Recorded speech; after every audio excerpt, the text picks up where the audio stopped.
तू race मध्ये पळायला. हा 2 नंबरच्या पोरला तू मागे टाकला तर तुझा नंबर किती आहे? शरीर बघून त्याला बोलायलीस का तू? सांग पटकन. पळणं होत नाही ना.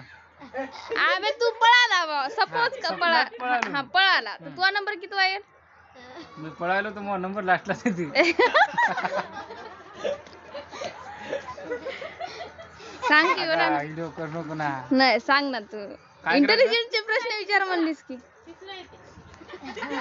कितवा तिसरा? समजा मी जर पळालो तर दुसऱ्या नंबरच्या पोरीला मागे टाकलं तर मग नंबर कितवा येईल ना? मग नंबर पहिला येतो. वा भैया वा. वा भैया वा बरोबर आहे. अजयच बरोबर आहे. तुमचं सगळे तू सांग बरं. कितवा नंबर? पहिला. तुझा वहिनी तुमचा? तुझा पहिला. तुझा तिसरा का? बरं आता तुम्हाला एक